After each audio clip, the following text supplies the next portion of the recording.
आज बेटा next question करेंगे। क्वेश्चन नंबर 21 देखिएगा। ABC were partners sharing profit and loss in the ratio of 2:1. Their balance sheet as at 31st March 2018 was as follow। Balance sheet दे रखी बेटा firm की। Firm में capital दे रखा है ABC का, क्रेडिटर दे रखे हैं, कैश है, डेटर है, प्रोविजन फॉर बैड डेट्स है, स्टॉक है और फिक्स्ड एसेट्स है। ठीक है जी।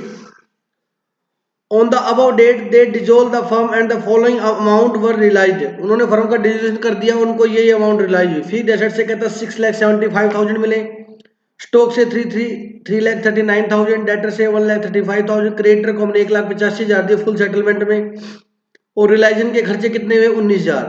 पास the journal entry on the dissolution of the firm. कहता है फर्म के डिसोल्यूशन पे आपको क्या करनी है, एंट्री करनी है। देखो क्वेश्चन आया हुआ है CBSE के अंदर। ठीक है बेटा। अब ध्यान से सुनना, क्वेश्चन नंबर 21 में आपने कभी कोई नोट नहीं करना, समझना। पहले मैंने आपको यह कहा था कि सभी चीज को आप क्या करो, उसी जगह पहुंचा दो। तो मैं एंट्री नहीं कर रहा, मैं अकाउंट बना रहा हूं। अभी एंट्री बताऊंगा आपको। एक तो हमें क्या बनाना होता है, रियलाइजेशन अकाउंट, और एक क्या बनाना होता है,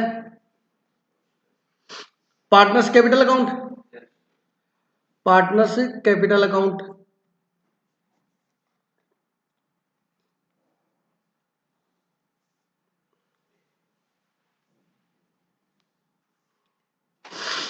कितने पार्टनर है, 3 ना।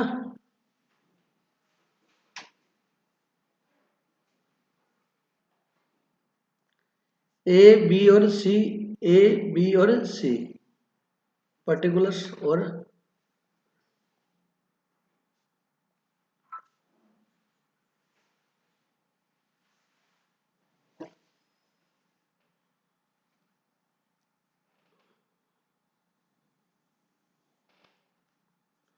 बेटा कैश अकाउंट।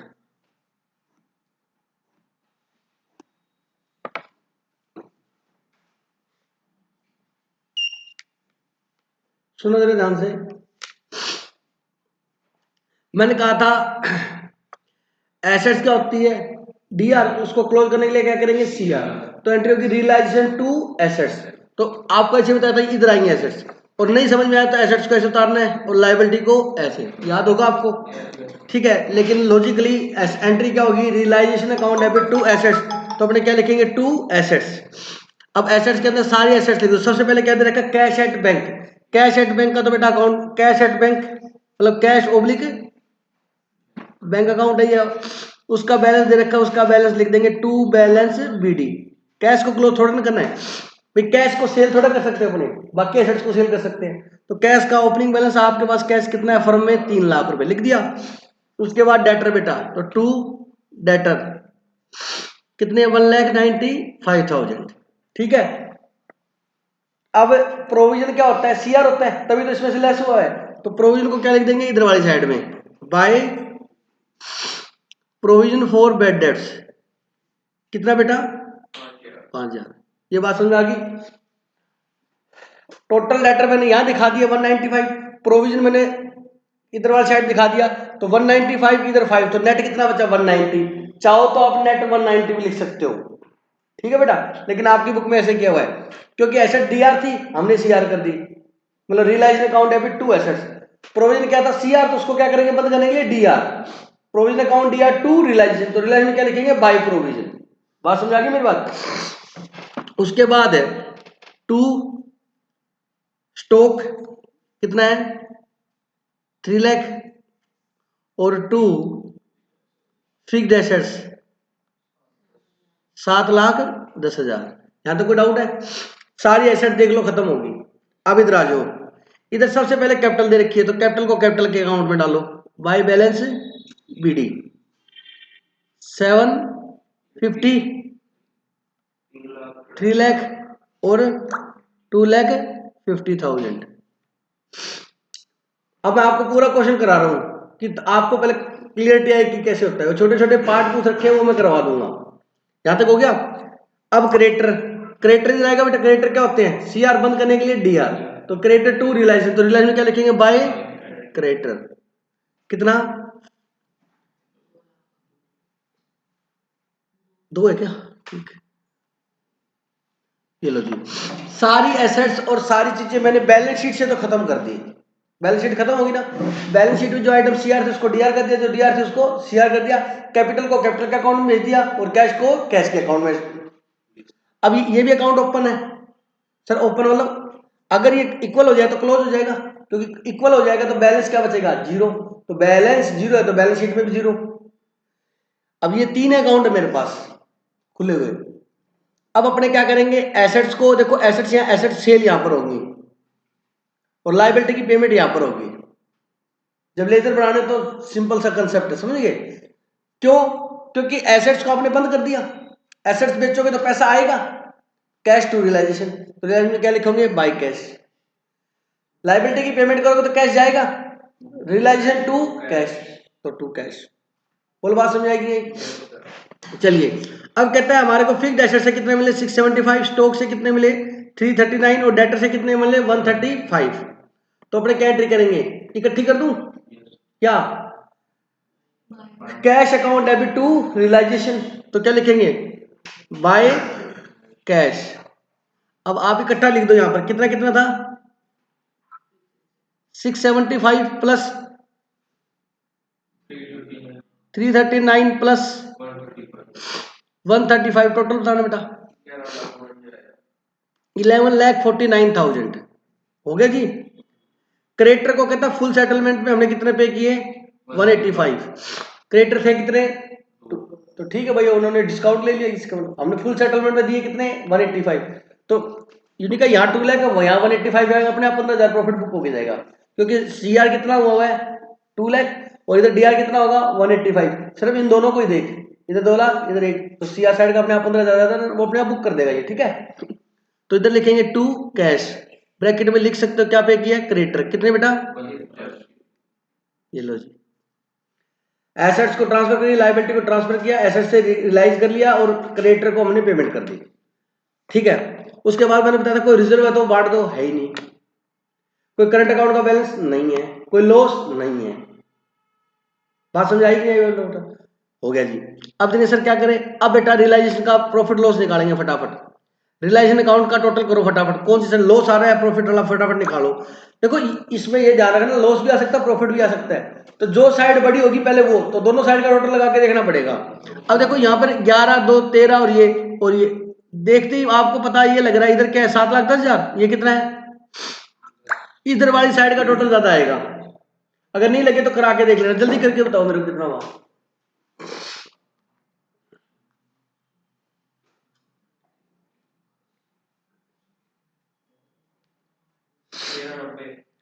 कौन साइड का बेटा?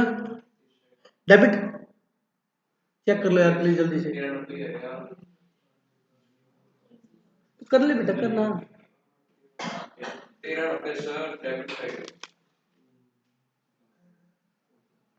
13 लाख, इधर वाली साइड का टोटल करो, लेस करके लॉस निकालो। 90, 54, 36,000 आ गया। ये है इसमें लॉस होने 55 है, गलत किया बेटा, दोबारा चेक करो इसको। रुको, एक्सपेंस ऑफ रियलाइजेशन नहीं लिख के पढ़ोने, लास्ट में देखो क्या लिखा हुआ है। देखो क्वेश्चन देखो, नहीं पढ़ोगे तो यही होगा। देखो मैंने लास्ट लाइन नहीं पढ़ी तो रह गया। एक्सपेंस ऑन रियलाइजेशन अमाउंट रुपी 19,000। एक बात और सुनो भाई, सुनो हमने जब एसेट से रियलाइज हुआ तब क्या एंट्री की? Cash to realisation. अरे इधर देखो दोबारा बेटा प्लीज, एसेट से जब रियलाइज हुआ तो क्या एंट्री की? कैश अकाउंट टू, तो रियलाइजेशन में क्या लिखा? बाय, और कैश में भी साथ में लिख दो टू रियलाइजेशन। कितना? 11,49,000। बराबर में पोस्टिंग करेंगे ना, एंट्री बेटा कैश टू रियलाइजेशन होगी, तो रियलाइजेशन में क्या लिखेंगे? By cash. कैश में क्या लिखेंगे? To realisation. बोलो बात समझ आएगी नहीं आई?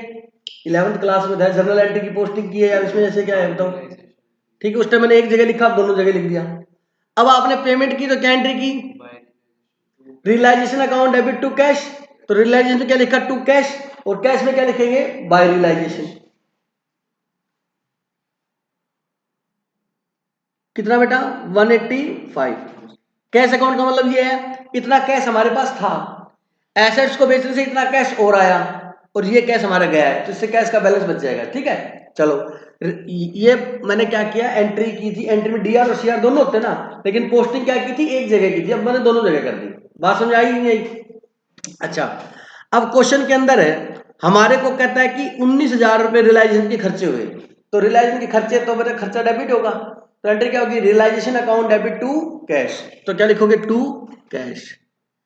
ब्रैकेट में लिख सकते हो क्या बेटा, ये एक्सपेंस हुए रियलाइजेशन के कितने 19,000, और यहां क्या लिखोगे, बाय रियलाइज, ब्रैकेट में लिख सकते हो एक्सपेंस कितने बेटा 19,000। 19,000 रुपए हमने ये दे दिए, अब इसका टोटल 19,000 रुपए बढ़ जाएगा, कितना है बेटा 14,09,000 रुपए हो गया, है ना। 14 लाख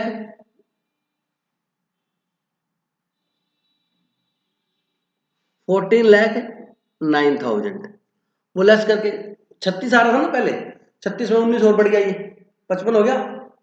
बोलो बात समझे, पहले लॉस कितना आ रहा था 36, अभी 19,000 का खर्चा और बुक करना रह गया था अपने से, तो 36 19,000 इधर का टोटल बढ़ गया, तो उधर लॉस भी क्या होगा 19,000 बढ़ जाएगा, कुछ नहीं है। इधर का टोटल 14,09,000 आ रहा है, इधर का टोटल क्या आ रहा है 13,54,000, तो इसमें से ये लेस करोगे तो लॉस कितना आएगा 55। ठीक है, तो यहां लिख देंगे बाय रियलाइजेशन लॉस। ठीक है, लॉस कौन बांटेंगे, तीनों बांटेंगे बेटा, तीनों का नाम बताओ क्या है, ए बी और सी। बांटो बेटा, 2 2 1 में 5 आ गया, 11 आ गया, बाई आ गया, 11 आ गया, 22 22 और 11, टोटल कितना आ गया 55,000। ये अकाउंट बंद हो गया। यहां तक कोई डाउट है क्या बोलो, देखो ये भी रियलाइजेशन अकाउंट है, आगे समझे। अब ये लॉस है, समझ आ गया, प्रॉफिट होता तो क्लियर है, लॉस है, इसका मतलब इसका डेबिट बैलेंस ज्यादा था, बोलो बेटा, श्याम बाबा सॉरी, इसका डेबिट बैलेंस ज्यादा था, तो जब इस लॉस को बांटेंगे तो क्या करेंगे, क्रेडिट, बोलो बेटा, तो बोलो, लॉस का डेबिट बैलेंस है, मतलब रियलाइजेशन का कौन सा बैलेंस बचा, डीआर, मतलब लॉस है बेटा, इसलिए बता रहा हूँ कि क्वेश्चन ने ये नहीं पूछा हमसे, हमसे एंट्रियां पूछी है, वो मैं अभी कराऊंगा, एंट्री पहले लेजर बनवा रहा हूँ आपसे, समझ आ गई मेरी बात। डीआर बैलेंस है, इसका मतलब क्या है, लॉस। चलो अब इस लॉस को बांट देंगे, तो लॉस कौन बियर करेगा, पार्टनर, तो पार्टनर से इस लॉस के पैसे लेने हैं, तो पार्टनर्स की कैपिटल बताओ, क्रेडिट होगी या डेबिट, डेबिट होगी। रिलायंस का क्या डेबिट बैलेंस है 55,000, उसको क्या कर देंगे क्रेडिट, तो रिलायंस अकाउंट पर एंट्री हो जाएगी, partners capital account debit to reliance, तो रिलायंस में क्या लिखिए, बाय पार्टनर्स कैपिटल, ये लिखा हुआ देखो, पार्टनर्स कैपिटल लिखते हैं तो रिलायंस लॉस वैसे लिख दिया, आपको ध्यान के लिए, एंट्री क्या होगी बाय पार्टनर्स कैपिटल, और पार्टनर्स कैपिटल में क्या लिखोगे, टू रियलाइजेशन, समझ आ गई मेरी बात,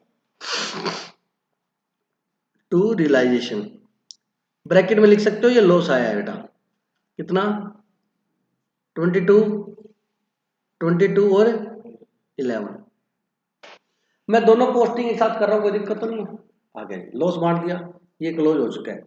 अब बताओ इनको और कौन सा पैसा देना है बेटा अपनों ने, कोई रिजर्व है क्या, रिजर्व होता तो यहां दे देते, बाय रिजर्व है ही नहीं, कोई पेंडल होता तो भी डिवाइड कर देते इनमें, है ही नहीं, कोई पेंडल का डेबिट बैलेंस होता तो इधर बांट देते, जान के लिख रहा हूं, है ही नहीं क्वेश्चन में, वर्कमैन कंपनसेशन रिजर्व कोई फ्री होता तो इधर लिख देते, समझ रहे हो बात को, है ही नहीं क्वेश्चन में, यहां तक कोई डाउट है किसी को, पक्का। अच्छा, ये अकाउंट क्लोज हो गया, ये अकाउंट क्लोज हो गया। एक कहता है मेरी फर्म में 7,50,000 लगे हुए हैं, मेरे को 750 दो, मैं बिल्कुल देंगे, इससे बात करो प्लीज, ये क्रेडिट बैलेंस इसका, ये कौन सी साइड है सीआर, और ये कौन सी है डीआर, तीनों का लेजर इकट्ठा बना रखा है, 750 देना है, मैंने कहा बिल्कुल भाई 750 देंगे, बट 22,000 तेरे हिस्से में क्या है, लॉस आया है, मोटा मोटी देखना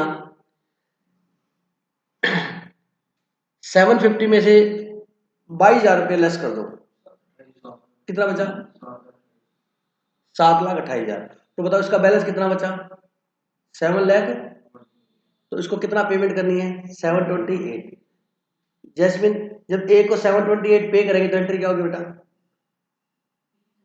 ए को पेमेंट करेंगे तो क्या एंट्री होगी, थैंक यू बेटा, thank you so much. A's capital account debit to cash, तो यहां क्या लिखोगे, टू कैश लिख देंगे। कितना 728, ठीक है। और पेमेंट की तो यहां क्या लिखेंगे, बाय एज कैपिटल, कितना 728। बोलो बात समझ आएगी।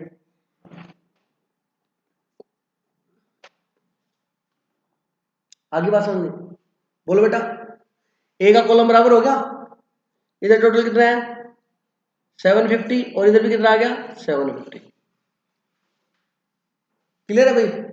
अब किसको पेमेंट करनी है, बी को। कितना है ये, बी कहता मैंने 3 लाख लेने, मैं तेरे हिस्से में 22,000 का लॉस आया, 3 में से 22 घटा दो बेटा, 2,78,000 इसको देना बी को। मैंने तो क्या एंट्री होगी, बी को पेमेंट करेंगे। B's capital account debit to cash, तो दोबारा टू कैश लिखने की जरूरत नहीं, टू कैश तो लिखा ही हुआ है बी के कॉलम में। समझ आ गई मेरी बात। दोबारा लिखे तो गलत नहीं, लेकिन लिखा हुआ है। कितना बेटा 2,70,000। कैश में क्या लिखेंगे, बाय बीज कैपिटल, कितना 2,78,000। अब बारी आई किसकी, सी। ये बराबर हो गया बेटा 3 लाख और 3 लाख। बोलो बात समझ आएगी। अब सी ने कितने लेने थे 250, 11,000 उसके हिस्से में क्या है लॉस, तो नेट कितना बचा इसका 2,39,000। तो उसको पेमेंट कितनी कर देंगे 2,30,000। और यहां क्या लिखेंगे, बाय सीज कैपिटल 2,39,000। ये अकाउंट बंद मैच हो गया बेटा।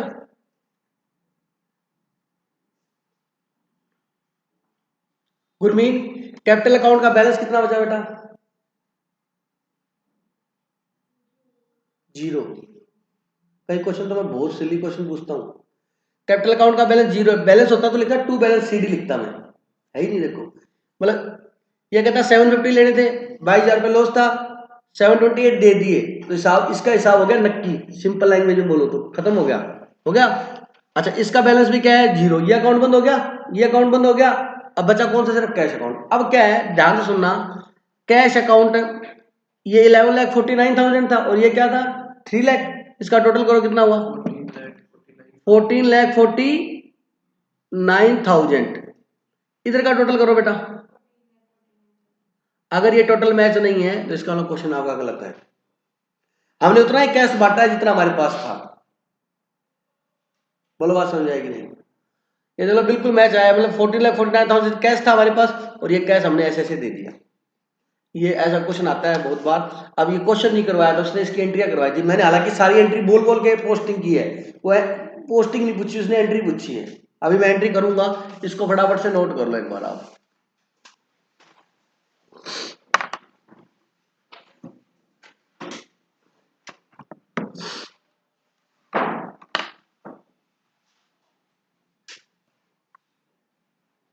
बेटा नोट कर लीजिए 2 मिनट के अंदर फटाफट इसको।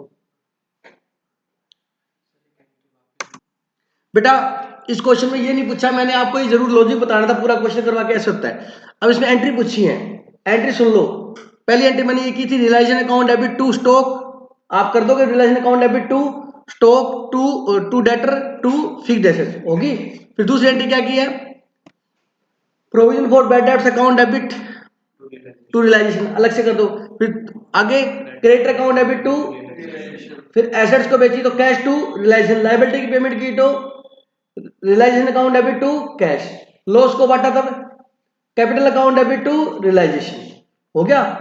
फिर बेटा रिजर्व में कुछ है नहीं, लॉस को भी बांट दिया। फिर अपने क्या करेंगे, पेमेंट करेंगे।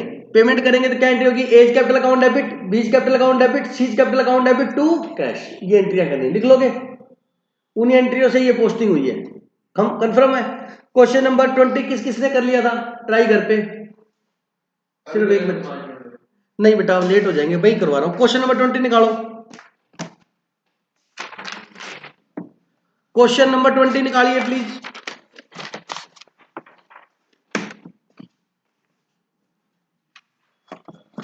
क्या आंसर फर्क आ रहा है बेटा इसमें आपका, कितना डिफरेंस आ रहा है प्रॉफिट लॉस में, ज्यादा आ रहा है। चलो क्वेश्चन नंबर 20 देखो बेटा।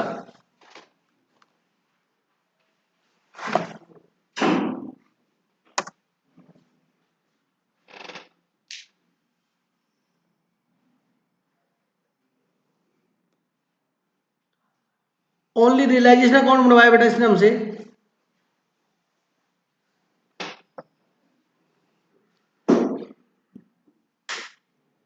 पर्टिकुलर्स अमाउंट, पर्टिकुलर्स और अमाउंट। बेटा आपको बार बार ना दिक्कत आती है इसमें, तो प्लीज आप मेरे साथ नोट मत करना, पहले समझ लो आप, ठीक है। मल्टीटास्किंग यूजर नहीं बनना, सिंगल टास्किंग बनना, सिंगल टास्क करना पड़ेगा एक बार, फिर नोट करना प्लीज। और नोट नहीं करना हो तो आप इसको बाद में घर पे नोट कर लेना, स्क्रीनशॉट ले लेना प्लीज। सुनो भाई, सबसे बड़ा पहले सिस्टम है जितनी भी इधर से स्टार्ट हो जाओ, बैंक अकाउंट में जाएगा, लेकिन हमसे पूरा पूछा ही नहीं है ना, नहीं तो बैंक अकाउंट लिख के टू बैलेंस शीट लिख देता। क्वेश्चन ने सिर्फ हमसे क्या पूछा है, रियलाइजेशन। बस रियलाइजेशन अकाउंट का प्रॉफिट लॉस निकाल के वही खत्म कर दो, ना कैपिटल अकाउंट बनाना और ना कैश अकाउंट बनाना, ठीक है। तो बैंक का तो बैंक अकाउंट में जाएगा, रियलाइजेशन में कोई यूज नहीं है। उसके बाद ये जितने भी हैं by stock same close same amount से होगा। सर बेचा कितने में, वो बाद में देखेंगे, पहले सभी एसेट सभी लायबिलिटी को अपने रिस्पेक्टिव पैलेस में भेज दो, समझ गए। बाय स्टॉक कितना, अरे sorry, to stock, to stock कितना बेटा, 24,000, ठीक है। आगे टू डेटर 19,000, टू फर्नीचर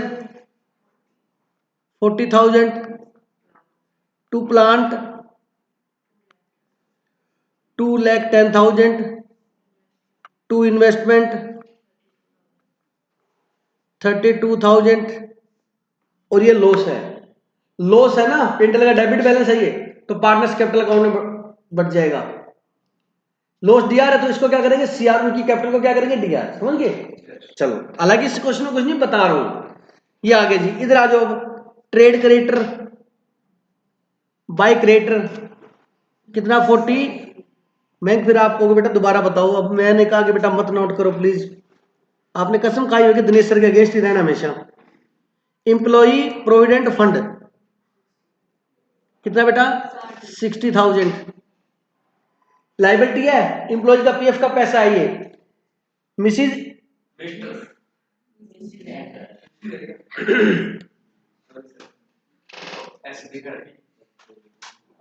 जब होगी तब दिखेगा। मिसिज आशीष लोन, उसकी वाइफ का लोन है बेटा कितना बेटा 9,000। कनव का लोन है बेटा, कनव पार्टनर है क्या, यस सर, ठीक है। ये लोन अकाउंट में जाएगा, बोलो यस सर। लेकिन इसकी पेमेंट तो हमें करनी है, पेमेंट तो करनी पड़ेगी, डालने को आप उसके लोन अकाउंट में डाल सकते हो, ठीक है। चलो आपकी बुक वाला डालना है, लोन अकाउंट में डाल दो, बट जब आप बड़ी क्लासेज में होगे ना, तो पार्टनर का लोन हो या उसकी वाइफ का लोन हो या आउटसाइडर का लोन हो, लोन लाइबिलिटी उसको यही दिखाते हैं, आंसर सेम आएगा। एनीवे चलो आपकी बुक की तरह करता हूं। वर्कमैन कंपनसेशन फंड, मतलब आपने वर्कर को क्लेम के लिए बना रखा था, बोलो बच्चों। ये वर्कमैन कंपनसेशन फंड जो है वो पार्टनर्स को डिस्ट्रीब्यूट हो जाएगा, ठीक है, क्योंकि इसके अगेंस्ट कोई लायबिलिटी नहीं है, क्वेश्चन में नहीं लिखा हुआ। अब इस फंड को बांटने के भी दो तरीके हैं, क्या, चलो एक ही आपके लिए, ये उसके कैपिटल अकाउंट में क्रेडिट कर दोगे, जितनी लायबिलिटी होती है उतना कहां डाल देते हैं, रियलाइजेशन में, इसके अगेंस्ट कोई लायबिलिटी नहीं है, पार्टनर्स कैपिटल अकाउंट में चला जाएगा बेटा, बोलो बात समझ आएगी नहीं, ठीक है। उसके बाद है इन्वेस्टमेंट फ्लक्चुएशन रिजर्व, आपने इन्वेस्टमेंट कहां लिखे बेटा, ये लिखे हुए, तो इन्वेस्टमेंट फ्लक्चुएशन रिजर्व को आपने हमेशा ध्यान रखना रियलाइजेशन में लिख देना। अगर रियलाइजेशन में नहीं लिखे डायरेक्ट पार्टनर्स कैपिटल अकाउंट लिखोगे तो भी आंसर सेम आएगा, मैंने कल भी ये बात बताई थी, बट आप कंफ्यूज मत होना। आपने इन्वेस्टमेंट भी यही लिखे हैं तो इन्वेस्टमेंट फ्लक्चुएशन रिजर्व भी यही लिखना है। कैसे, जैसे डेटर आप यहां लिखते हो उसका प्रोविजन फॉर बैड डेट्स भी वही लिखते हो, या इसको नेट करके भी लिख सकते हैं, बट नहीं, समझ गए मेरी बात, तो इधर लिख दो बाय क्या, इन्वेस्टमेंट फ्लक्चुएशन रिजर्व कितना बेटा 4,000। कैपिटल अकाउंट में चली जाएगी, हो गया खत्म। चलो ये एसेट्स आ गई, लायबिलिटी आ गई। अब एसेट से रियलाइज करो और लायबिलिटी को पेमेंट करो। अब नीचे अब जरूरत पड़ेगी अदर इंफॉर्मेशन की, देखो इसको ट्रांसफर तो बुक वैल्यू पे करना है, इससे पहले आपको नीचे वाली वैल्यू पढ़ने की जरूरत नहीं है, पहले सिर्फ बैलेंस शीट को ट्रांसफर कर दो। अगर पहले पढ़ लोगे तो कंफ्यूज हो जाओगे, आप गलती से वो लिख दोगे। पहले तो जो बैलेंस शीट में वैल्यू उसी से क्लोज करो, फिर बेचेंगे। अब देखो क्या कहता है, आशीष एग्री टू टेक और फर्नीचर एट ₹38,000। अब ये हो सकता है ये गलती हो इसमें, क्योंकि क्वेश्चंस में दूसरी बुक के अंदर ये 40,000 लिखा हुआ है, बट एक बार मैं 38 से करता हूं, ठीक है। आशीष एग्री टू टेक और फर्नीचर एट ₹38,000। आशीष ने फर्नीचर 38,000 में ले लिया। मैं बार बार एंट्री इसलिए बोल रहा हूं, मैं डायरेक्ट लिख सकता हूं। अगर कैश में बेचा होता तो कैश टू रियलाइजेशन हो जाता। तो रियलाइजेशन में क्या आता बेटा, बताओ, बाय कैश। बट क्या किसने लिया है, आशीष ने, तो यहां क्या लिख देंगे, आशीष कैपिटल अकाउंट। कितना बेटा, 38,000 में उसने एक एसेट ले ली, एंड मतलब ये दूसरी बात अलग है। और टू पे मिसिज आशीष लोन, कहता मेरी वाइफ का लोन भी मैं दे दूंगा। तो आप बिल्कुल इमोशनल मत होना, उसने एक एसेट लिया है और एक लायबिलिटी ली है, ऐसे सोचना है आपने। सर्वाइव तो उसी की है, एक ही बात है, प्लीज ना, बिजनेस में सब कुछ अलग अलग है बेटा, समझ आई मेरी बात। तो उसने एक तो एसेट ली तो हमने उसकी कैपिटल में डेबिट कर दिया, और एक उसने क्या ली, लायबिलिटी, तो उसकी कैपिटल क्या होगी, क्रेडिट। तो लायबिलिटी ली, उसकी एंट्री क्या होगी, देखो पेमेंट करते इस लायबिलिटी की, तो एंट्री होती है realisation to cash, but payment हुई थी किसने लिया, आशीष ने, तो रियलाइजेशन टू आशीष कैपिटल। तो यहां क्या लिखेंगे, टू आशीष कैपिटल। सर हम भूल जाएंगे ये दोनों कैपिटल कैपिटल, तो ब्रैकेट में लिख सकते हो, ये मिसिज आशीष लोन लिया इसने, और ये क्या लिया है बेटा, फर्नीचर। कितने में लिया इसने, आशीष, टू पे ऑफ, कहता मैं पे कर दूंगा। अब बताया नहीं कितने का, तो जितने का है उतना ही पे करेगा। कितना बेटा बताओ, 9,000। फर्स्ट पॉइंट, सेकंड पॉइंट हो चुका है। Kanav took over 50% of stock at 20% less. ऐसी बातों में बिल्कुल गलती मत करना। कहता कनव ने 40% स्टॉक लिया, पहले स्टॉक देखो है कितने का आपके पास, 24,000 है बेटा। चलो सेकंड, डेटर रिलाइज 18,500, डेटर से हमें 18,500 मिले, तो कैश टू रियलाइजेशन, बोलो बेटा। तो क्या लिखेंगे, टू रियलाइजेशन, इकट्ठा ही लिख दो। डेटर से आपको कितने मिले, गलत लिख दिया क्या, कोई बात नहीं। Cash account debit to realisation, yes, by cash. Debtor से कितने मिले आपको, चलो छोटो बार बार लिखेंगे अपने, क्योंकि आपकी बुक में ऐसे लिखा हुआ है, फिर आपको टोटल लगा के बाहर निकालना पड़ता है, थोड़ा टाइम बढ़ जाता है। कितना बेटा, 18,500। प्लांट रिलाइज 10% मोर, प्लांट की वैल्यू कितनी बेटा, देखो 2,10,000, उसका 10% ज्यादा मिला, बाय कैश। ब्रैकेट में लिख सकते हो क्या, प्लांट। एक बार भी लिख के टोटल करके लिख सकते हो, समझ गए मेरी बात। 2,10,000 का 10% ज्यादा मिला, तो 2,10,000 का 10% कितना आएगा बेटा, 21,000। 21,000 हमें ज्यादा मिला, मतलब 2,10,000 प्लस 21,000 कितना हो गया, 2,31,000 मिला, हो गया B point. C point, Kanav took over 40% of the stock. Kanav ने 40% स्टॉक ले लिया, स्टॉक देखो है कितने का, 24,000 का बेटा, बोलो 24,000 का 40% निकालो, नो 9,600 आएगा शायद, देखना 9,600। अब देखो किसने लिया ये भाई साहब, कनव ने, तो क्या एंट्री होगी, Kanav capital account debit to realisation. अगर कैश में होता तो कैश टू रियलाइजेशन होता, बोलो बेटा 20% लेस। अरे करूंगा मेरे लाल, रुक जा, बाय कनव कैपिटल, तो 9,600 हो गया बेटा। उसको उसने दिखाना जरूरी है, बाद में कंफ्यूजन आए ना आपको। 20% किस पे लिया, 10%, 10% 20%, 20% कम पे लिया बेटा, तो 9,600 का 20% वैल्यू कम कर दो, 1,920 रुपये लेस करके बताओ कितना आया, सही बताना बेटा एग्जैक्ट। जैस्मिन जी वो 7680,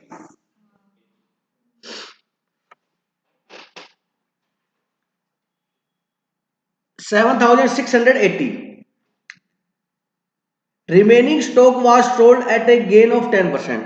क्वेश्चन पूरे मूड में आज, ठीक है। कहता बाकी जो स्टॉक था वो हमने क्या किया,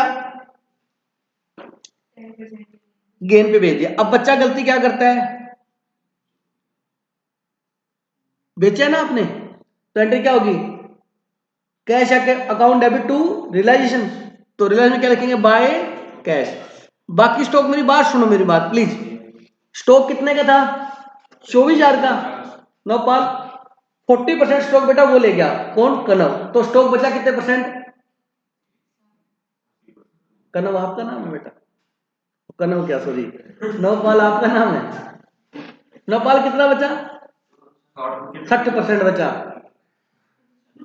पंजाबी में ऐसे ही बोलते हैं, 60% बचा बेटा। तो 24,000 का 60% निकालेंगे अपने, एक ट्रिक का वैल्यू आ जाएगी। या 40% की वैल्यू तो हमने निकाली हुई है, कितनी आई थी, 9,600। टोटल स्टॉक कितने का है, 24,000 का, 24,000 में से 9,600 का तो चला गया, तो बचा कितना, ऐसे भी निकाल सकते हैं, समझ गया।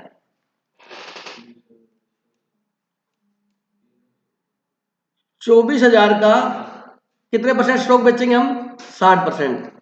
बोलो बात समझ आई नहीं। दूसरा तरीका ये है कि 24,000 में से 9600 का स्टॉक हम, देखो आपने कम पे दिया ज्यादा पे दिया वो एक मैटर अलग है, लेकिन स्टॉक तो 96 का चला गया ना आपसे, तो 60% स्टॉक कितना बचा बताओ बेटा, 14,400 का स्टॉक आपने कितने परसेंट ज्यादा पे बेचा, तो 14,400 प्लस 14,400 का 10% आपने गेन कमाया है, मतलब 1440 रुपये प्रॉफिट कमाया है, 1,440 रुपये। उसमें जोड़ के बताओ कितना आया, 15,000। अब बच्चा कहता मेरे को ये क्वेश्चन हार्ड लगता है, मूर्ख प्राणी, ये थोड़ी सी कैलकुलेशन दे दी इसने, हार्ड क्या इसमें, सिंपल अर्थमेटिक है ये। हेलो, चलो जी, स्टॉक वाला पॉइंट हो गया सी। डी पॉइंट में कहता है क्रेडिटर को फुल पेमेंट कर दी बेटा, creditor to cover in full settlement, creditor ने इन्वेस्टमेंट ले ली, नो एंट्री, एक एसेट गई एक लायबिलिटी की, ना कैश आया ना कैश गया, ना कैपिटल बढ़ी ना कैपिटल कम हुई, no impact in the realisation account, तो कोई भी एंट्री पास नहीं, ठीक है। आगे भाई साहब क्या कहता है, Kanav agree to take over the responsibility of complete dissolution at an agreed remuneration of rupees 12,000, ये इंपॉर्टेंट है। कनव ने कहा कि मैं सारा डिजुलेशन का काम देखूंगा, जो भी खर्चे होंगे मैं करूंगा। 12,000 में कनव ने ठेका ले लिया, कॉन्ट्रैक्ट कर लिया फर्म से। मनिंदर क्या एंट्री होगी, मोबाइल तो बाद में संभालना, पहले मेरी एंट्री का जवाब दे बेटा। कोई बात नहीं, घर वाले कहीं जा थोड़ा रहे हैं, आप है ना एक काम किया करो, मैं बताऊं, 12,000 रुपए एग्रीमेंट, तो फर्म का एक्सपेंस कितना हुआ, 12,000। फर्म ने 12,000 अपना एक्सपेंस बुक कर दिया। अब कनव वो काम 8,000 में करे, 6 में करे, 5 में करे, उससे फर्म पे कोई भी इफेक्ट नहीं पड़ेगा। आपने कहीं टूर पे जाना था, बस बुक कर ली 40,000 में, अब बस में कितना डीजल लगा, कितना ड्राइवर को दिया, कितना कंडक्टर को दिया, आपको उससे कोई मतलब नहीं, आप क्या हो गया, अपने तो 40,000 देने हैं, बस खराब होगी, पंचर होगी, जो भी हुई। बोलो बात समझ आएगी नहीं। तो फर्म ने तो कॉन्ट्रैक्ट कर लिया पार्टनर के साथ कि हम 12,000 देंगे, तो दिनेश सर कभी कभी एंट्री करते ना, तो वही तो समझाना आपको। अब ये 8,000 रुपए जो थे वो किसने पे किए हैं, कुछ नहीं लिखा हुआ क्वेश्चन में, देख लो आपसे, पार्टनर ने पे किया फर्म ने, लिखा नहीं हुआ, कुछ नहीं लिखा हुआ। फर्म क्यों पे करेगी बेटा, फर्म ने तो 12,000 में कॉन्टैक्ट कर लिया, सर फर्म तो देगी, सर 12,000 हक देगी तो उसके अकाउंट में जमा तो कर दिए, 12,000 दे दी ना, उसके कैपिटल को क्या कर दी, क्रेडिट कर दी। तो ये अब कुछ भी नहीं कहा हो, तो इसका मतलब ये 8,000 रुपए किसने पे किए हैं, पार्टनर ने ही पे किए हैं। तो इससे फर्म का कैश कम नहीं होगा, पार्टनर का कैश कम होगा, पर्सनल कैश जो उसके घर पे है, तो उसमें फर्म में कोई एंट्री नहीं होगी। कई बार ऐसा भी होता है कि कॉन्ट्रैक्ट कर लिया, कॉन्ट्रैक्ट कर लिया, हमने एंट्री कर दी, फर्म कोई एंट्री करेगी नहीं करेगी, फिर भी कनव कहता है कि 8,000 रुपये खर्चा हुआ, 8,000 रुपये क्या हुआ, कहता फर्म कहता है एक बार 8,000 आप दे दो, एक बार 8,000 रुपये आप दे दो, फिर क्या एंट्री हुई गुरमीन, गलत है बुद्धि, अब से आगे होगा समझ में। क्योंकि अब फर्म ने 12,000 में कॉन्टेक्ट कर लिया तो उसको उसके कैपिटल में जमा कर दिया, मतलब उसको 12,000 रुपए दे दिए सर कैश। अरे देखो हर बार क्या होता है, देना देना नहीं होता, बैंक आपको कैश देता है या बैंक आपके खाते में जमा कर दे, बात तो एक ही है। सर कैसे, दोबारा बताओ, सुनो। फर्म ने 12,000 में कॉन्टेक्ट किया, बोलो बेटा, तो 12,000 फर्म ने खर्चा मान लिया और कनव को देने, कनव के कैपिटल में क्रेडिट कर दिए। जब लास्ट में फाइनल पेमेंट होगी तो कनव को मिल जाएगा पेमेंट। अब फाइनल पेमेंट की थी ना बेटा हमने, ये पिछले क्वेश्चन में, भूल गए क्या? ये फाइनल पेमेंट की थी ना टू कैश, तो उसका 12,000 यहां बढ़ जाएगा, वो कैश पेमेंट हो जाएगी उसको। बेटा बात समझ आई कि नहीं आई? क्लियर है क्या? अब कनव से उसका एग्रीमेंट हुआ है कि रियलाइजेशन के एक्सपेंस है, कितने पे करेंगे?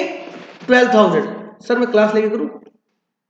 ठीक है, तो कितने पे करने? 12। तो हमने एंट्री क्या कर दी, खर्चा बुक कर लिया और कनव को हमने देने, हमने अपनी लायबिलिटी बुक कर ली, हम खत्म।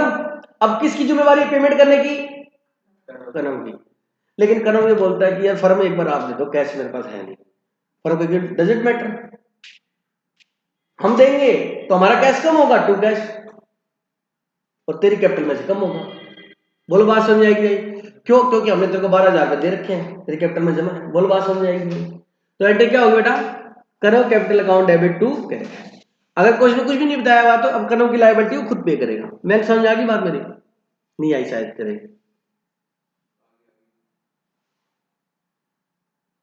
दोबारा बताओ, दोबारा सुनो। कनव से हमने एग्रीमेंट कर लिया कि फर्म के एक्सपेंस जो है 12,000 रुपए आप दोगे। क्या होता है, जब पार्टनर्स को एग्रीमेंट होता है ना तो उसको तुरंत कैश नहीं देते, क्योंकि पार्टनर का तो ऑलरेडी हमारे पास अकाउंट है, वो तो उससे चलता रहता है डेली लेना देना। तो उससे एग्रीमेंट हो गया 12,000 में, तो हम एंट्री कर देंगे खर्चा अकाउंट डेबिट, खर्चा मतलब reliance account debit to Kanav capital, मतलब कनव जाने और रिलायंस के खर्च जाने, फर्म की लायबिलिटी होगी खत्म। फर्म ने कॉन्टेक्ट कर लिया, अब कनव ही देगा पैसे। अब कनव पैसा दे ले, वो कोई एंट्री नहीं होगी। लेकिन कनव ने क्या किया, रिलायंस का कोई खर्चा था उसको पेमेंट करनी थी, वो व्यक्ति मांगने आ गया शॉप के ऊपर कि वो 5,000 रुपए वो खर्चे के दो। कनव कहता है यार पैसे तो नहीं है, चलो फर्म कहता है एक बार आप दे दो मेरे ब्याह पे। किसके ब्याह पे? क्योंकि अब खर्चे 5 हो, 7 हो, 10 हो, 12 हो, 15 हो, फर्म को कोई लेना देना, क्योंकि फर्म ने एग्रीमेंट किया हुआ है 12,000 में। फर्म कहते दे देंगे हम, तेरे नाम लिखेंगे। किसके नाम लिखेंगे? तेरा कर लिखेगा। और नाम को लिखता है इंग्लिश में, यहाँ डेबिट बोलते हैं, जो अब तक 11th में नहीं बताया आपको। तेरे नाम लिखेंगे मतलब तेरे को क्या करेंगे? डेबिट करेंगे। वो क्या करेगा, जब तेरे को देने थे तो हमने क्रेडिट किया, अब क्या करेंगे? डेबिट। कनव कैपिटल अकाउंट डेबिट, फर्म का क्या कम हो गया? कैश, तो टू कैश। बात समझ आ गई? करना ही बताया है, चलो हो गया जी। बड़ी गर्मी लग रही है आज, पहले नीचे गिर गया क्या? निकालना भाई, इसका टोटल करना। लिखना है बेटा, लिखा नहीं क्या मैंने? पेमेंट करनी है, सॉरी। एम्प्लॉय प्रोविडेंट फंड के बारे में देखो, अब ये बड़ी बढ़िया बात है। एम्प्लॉय प्रोविडेंट फंड हमारी क्या थी? लायबिलिटी थी। क्वेश्चन में पूरे ABCD पॉइंट में EPF के बारे में कुछ नहीं बोला, तो इसका मतलब ये नहीं बोला तो नहीं देने, ये अंडरस्टूड है कि लायबिलिटी उसकी क्या करनी है? पेमेंट करनी है। अगर क्वेश्चन ने कुछ भी नहीं बताया तो जितने की लायबिलिटी उतनी पे करनी है, ये बात हमेशा ध्यान रखना। अब मैं आपको फीस का नहीं बोलूं तो इसका मतलब ये थोड़ा आपने फीस नहीं देनी मेरे को, ये तो मेरा बड़प्पन है कि मैं बार बार नहीं बोलता। गलत बात तो नहीं करा? तो आपको कोई सर ने मांगी नहीं, तो सर जितने अच्छे उतने अच्छे आप भी तो बनो। और बच्चे क्या जब तक नहीं मांगेंगे तब तक मैं देंगे नहीं। आप समझदार हो बेटा।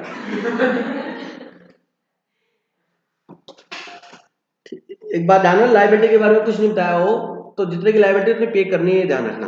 लायबिलिटी हमारी EPF की कितनी थी बेटा? 60। तो पेमेंट करेंगे तो क्या एंट्री होगी? Realisation account debit to cash, तो क्या लिखेंगे? To cash. यहां पर लिख सकते हो कि हमने EPF का पैसा दिया है, कितना था बेटा? 60। ले बेटा टोटल लगा फटाफट। इधर का बेटा और इधर का गेन है इस क्वेश्चन में, तो इधर का ज्यादा आएगा, ठीक है। 4 लाख बोला बेटा एक बार दोबारा। 4,26,020। इधर का लगाओ टोटल। अब गुरमीत लगा रही है तो कोई नहीं लगाएगा टोटल, सब उसका वेट कर रहे हैं ये कब बताए। बेटा करा करो प्लीज यार। पेपर में वेट करना है, गुरमीन पेपर कर रही है और ये कर लेगी, फिर हमें बताएगी, हम करेंगे। गुरमीन को गुरमीन बताना, गुरमीन को कहना 3 घंटे रुक जा, बस सारा बताऊंगी बाहर जाके। लॉस निकाले लेस करके, प्रॉफिट आएगा, सॉरी क्रेडिट कर बेटा। कितना आ रहा है, कितना आ रहा है? ऐसा नहीं हो सकता। देखो बेटा, कुछ बच्चों ने टोटल गलत लगा दिया था। इसका टोटल आएगा 4,20,6,020 और 1 2 3 4 5 ये सारा लेस करोगे तो आपका टोटल प्रॉफिट आएगा 20,020 रुपी। वो पार्टनर को बांट दिया हमने 3:2 के अंदर। जल्दी से नोट कर लो बेटा प्लीज।